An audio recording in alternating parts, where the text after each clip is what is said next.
ഭാമ പിന്നാലെ.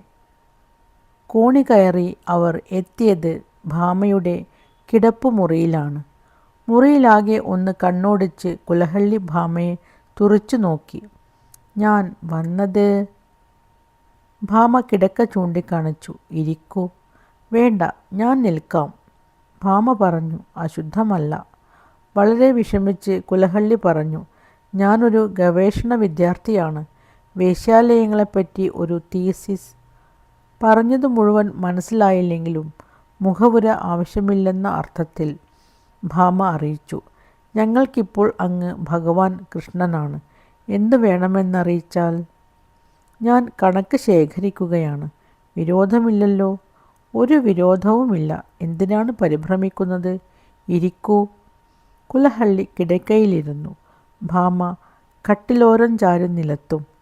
പേരെന്താണ്? സത്യഭാമ. അങ്ങയുടെയോ? കുലഹള്ളി. അതൊരു ഗ്രാമത്തിൻ്റെ പേരല്ലേ. അങ്ങയുടെ പേരോ? ഗോവിന്ദ്. എന്തു ചെയ്യുന്നു? സർവകലാശാലയിൽ പഠിക്കുന്നു.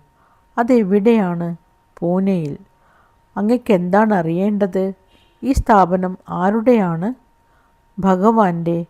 ബനിയനിൽ കുത്തിയിട്ട പേനയെടുത്ത് കയ്യിലെ വിയർപ്പ് തുടച്ച് ഫയൽ തുറന്ന് ഗോവിന്ദ് എഴുതി തുടങ്ങി. നിങ്ങളുടെ നാടെവിടെയാണ്? ഇവിടെ തന്നെ. അച്ഛനും അമ്മയും? അമ്മ ഗോപിക, അച്ഛൻ ഭഗവാൻ. ഇവിടെ എത്തിയിട്ട് എത്ര കാലമായി? ജനിച്ചു വളർന്നത് ഇവിടെയാണ്. ഇവിടെ കുട്ടികൾ വളരുന്നതെങ്ങനെ? സാധാരണ പോലെ തന്നെ. നിങ്ങൾക്കിവിടെ സുഖമാണോ? അതെ. സ്വന്തം ഇഷ്ടത്തിന് ഇവിടെ കഴിയുകയാണോ? അതെ. നിങ്ങളെ ആരും വിട്ടതല്ല? അല്ല. നിങ്ങൾക്ക് വിവാഹിതയായി ജീവിക്കണമെന്നില്ലേ? അങ്ങനെ തന്നെയാണ് കഴിയുന്നത്. എന്തേ പറഞ്ഞത്? അതെ, വിവാഹിതയാണ്.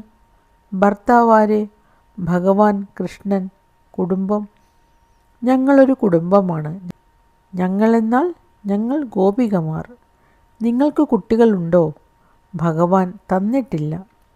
ഇവിടെ വേശ്യാവൃത്തിയുണ്ടോ? ഇല്ല. പുരുഷന്മാരെ സ്വീകരിക്കുന്നില്ലേ? ഇല്ല. ഭഗവാനെ സ്വീകരിക്കുന്നു. നിങ്ങൾ ഒരു ദിവസം എത്ര പേരെ സ്വീകരിക്കും? നിങ്ങൾ ഒരു ദിവസം എത്ര പേരെ സ്വീകരിക്കും? ഒരു ഭഗവാനെ മാത്രം. നിരക്കെന്താണ് ഇവിടെ? നിരക്കില്ല. പിന്നെ പാരിതോഷികം തന്നാൽ സ്വീകരിക്കും. എത്ര? പാരിതോഷികത്തിന് കണക്കില്ലല്ലോ. ഉണ്ടോ?